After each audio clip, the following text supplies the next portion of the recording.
Bonjour et bienvenue sur France 24, bienvenue pour une interview exclusive avec Ousmane Sonko, c'est le président du PASTEF. Il est avec nous depuis son domicile à Dakar, un domicile où il est assigné depuis sa condamnation début juin à 2 ans de prison pour, je cite, corruption de la jeunesse. Et on sait qu'il pourrait être arrêté à tout moment.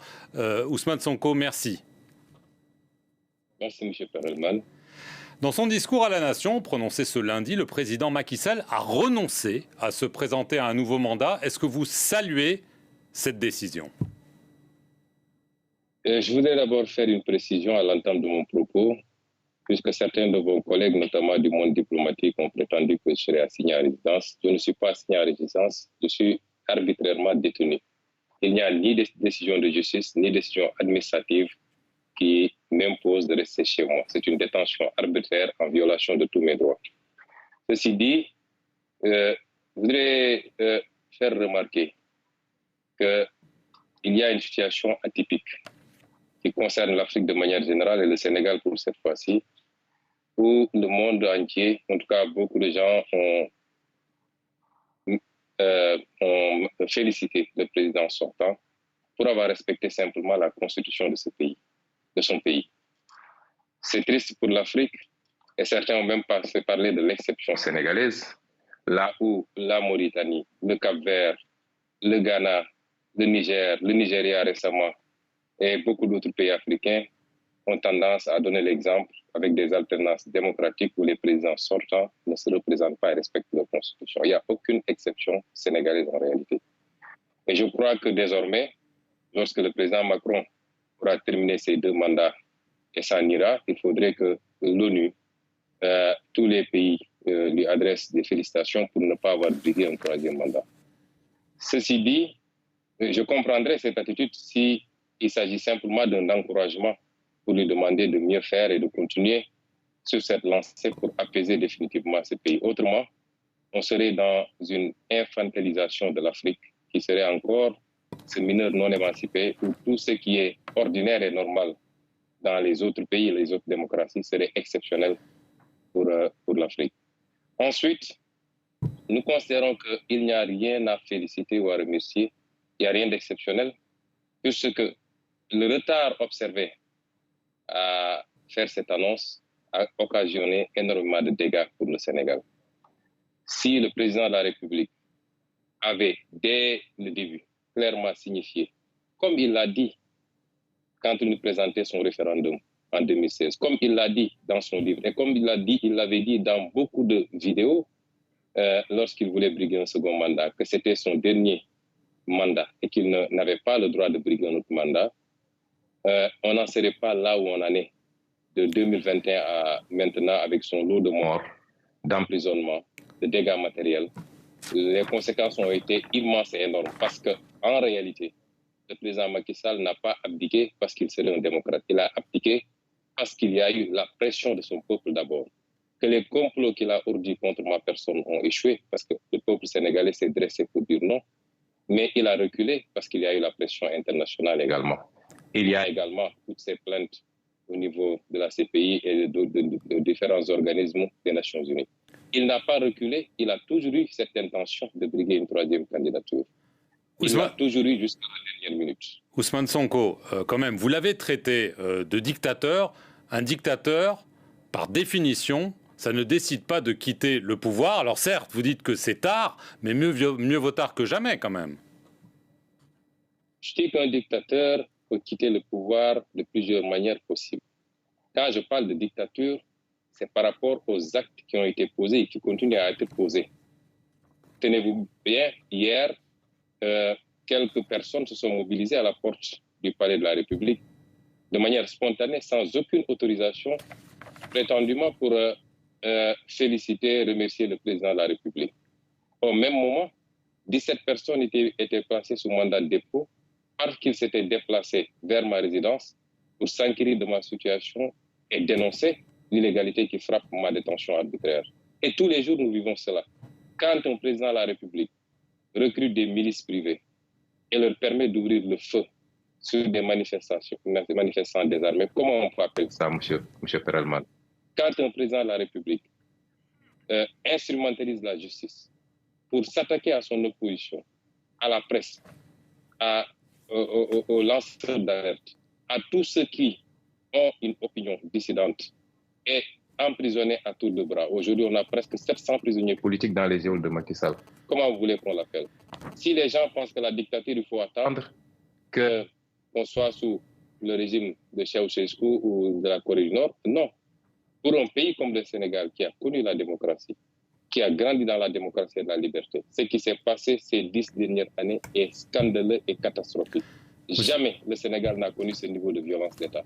Et c'est pourquoi je parle de dictature. Et je dis, je le réitère, le président de la République a cédé à la pression populaire et à la pression internationale. Et Ousmane ce n'est qu'un premier pas. Juste une question. Est-ce qu'il y a, en ce moment même, entre vous et le président, ou entre vous et le pouvoir, des discussions pour essayer de trouver une solution qui permette, en effet, d'avoir une élection présidentielle inclusive, ou est-ce qu'il n'y a absolument pas de contact entre vous et Macky Sall?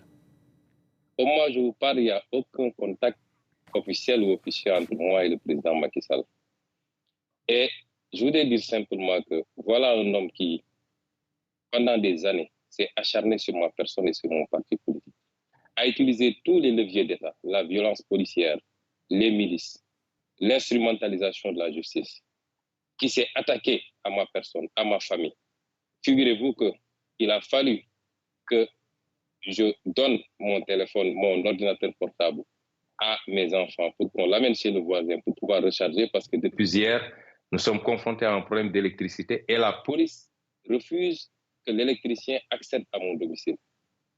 Cette violence sur moi et sur ma famille, cette persécution, j'ai été attaqué physiquement. Mon domicile a été brisé, mes vitres ont été brisées sur la route du tribunal. Ce qui s'est passé avec moi ne s'est jamais passé. Mais nonobstant tout ça, j'ai tendance à dire que nous sommes prêts à pardonner. Nous avons même pardonné et nous oublions. Vous êtes prêt à discuter avec Macky Sall pour pouvoir trouver un chemin vers la présidentielle? Ma candidature, je veux dire à M. Perelman ce que je veux dire. Rien n'a été fait pour le moment. Nous avons vu une certaine presse nationale et internationale même. Hier, on m'a transmis un article de vos confrères du monde diplomatique qui semblait supposer que, avec l'annonce de la non-candidature du président Macky Sall, on nous aurait enlevé presque un moyen de revendication et de lutte. C'est tout à fait faux. Jusqu'à présent, les populations sénégalaises se sont soulevées. Est-ce qu'elles s'étaient soulevées pour la troisième candidature? Non. Elles s'étaient soulevées contre la persécution de l'opposant qui s'appelle Ousmane Sonko. Jusqu'au moment où on parle, le débat sur la candidature n'avait pas encore pris cette importance. Et je voudrais dire également que si vous voyez qu'après l'annonce de cette non-candidature, qu'est-ce que vous avez constaté au Sénégal? Est-ce que vous avez vu des scènes de liesse, de contestation? Non. Ça laisse presque indifférent les Sénégalais. On peut rester là-bas et faire ces analyses. Ce que les Sénégalais exigent aujourd'hui, c'est des élections libres, transparentes, inclusives, et que les Sénégalais puissent librement choisir leur président. Ce n'est pas à Macky Sall de choisir le prochain président. Je ne suis même pas sûr qu'il puisse choisir un candidat consensuel dans son propre camp. Et ce n'est pas à lui, quelle que soit la nature des relations qu'il a avec Ousmane Sonko. Je n'ai jamais éprouvé de haine vis-à-vis de cet homme. Est-ce que vous lui tendez la main? Est-ce que vous lui dites, écoutez, vous avez fait un geste sous la pression de la rue, d'après votre interprétation, maintenant, asseyons-nous autour d'une table et parlons pour, en effet, apaiser la situation? Monsieur Perelman, nous sommes des patriotes, nous aimons ce pays et nous n'avons rien d'autre que ce pays. Et tout ce qui peut apaiser ce pays, nous sommes prêts à faire les sacrifices. Mais nous ne serons jamais dans certaines logiques, puisque le président Macky Sall pense que pour pouvoir discuter avec quelqu'un, il faut d'abord le soumettre par des décisions de justice télécommandées, par la violence policière. Nous sommes des hommes, des êtres dignes et fiers. On ne discute pas le couteau à la gorge. Tout ce qui peut apaiser ce pays, et il y va de son intérêt d'abord. Je dis, si le président Macky Sall pense qu'il peut utiliser les 7 prochains mois, les 7 mois qui restent de son mandat, pour continuer à essayer de persécuter le président Ousmane Sonko, il se trompe. Nous résisterons, comme nous l'avons toujours fait. Et c'est pourquoi Je dis qu'aujourd'hui, l'annonce de sa non-candidature n'a absolument rien réglé dans ce pays. Ce que les Sénégalais veulent et ce que la communauté internationale veut. Parce que j'ai lu beaucoup de communiqués. Hier, je lisais le communiqué de l'Union européenne qui a terminé par exiger des élections inclusives, transparentes pour permettre au peuple sénégalais de choisir. Nous n'avons pas, nous, à négocier cela. Le président Macky Sall a dit à certains qu'il empêchera, vaille que vaille, ma candidature. Parce que c'est lui la République, c'est lui la justice, c'est lui le Conseil constitutionnel. C'est à lui de dire qui va être candidat et qui ne va pas l'être. Et je peux vous assurer qu'il n'y aura pas d'élection dans ce pays. Ou alors ce sera dans un chaos indescriptible si par des combines judiciaires, le président Macky Sall voulait empêcher ma candidature. Rapidement, Ousmane. Nous lui souhaitons de terminer ce mandat en beauté et de pouvoir partir dans la sérénité, lui et sa famille. C'est tout le mal que nous lui souhaitons. Il faut qu'il comprenne que ça ne peut pas continuer comme ça et qu'il n'a pas hérité ce Sénégal de ses parents. Il ne l'a pas acheté au marché. Le Sénégal appartient à 17 millions de Sénégalais et la majorité de ces Sénégalais veulent de la candidature du président Ousmane Sonko. Et ma conviction, c'est que si on va aux élections, le jour de l'élection, 1 heure de temps après la clôture, la fermeture des bureaux de vote, je serai déclaré vainqueur au premier tour. En attendant, Ousmane Sonko, évidemment, en conclusion, est-ce que vous vous attendez à être arrêté dans les jours qui viennent en raison du jugement qu'on a évoqué en début d'émission? Mais il faut le demander au président Macky Sall, puisqu'aujourd'hui... C'est lui qui décide? C'est lui qui décide parce que c'est le parquet qui peut décider de mon arrestation. Le parquet dépend du ministre de la Justice qui dépend du président de la République.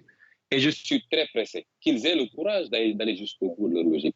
Parce que j'ai entendu d'ailleurs dans certaines conclusions hâtives, les gens décréter mon inéligibilité. Je suis encore totalement éligible. Ousmane Sonko, merci beaucoup d'avoir répondu en exclusivité aux questions de France 24 depuis votre domicile à Dakar. Merci à vous d'avoir suivi cet entretien sur nos antennes.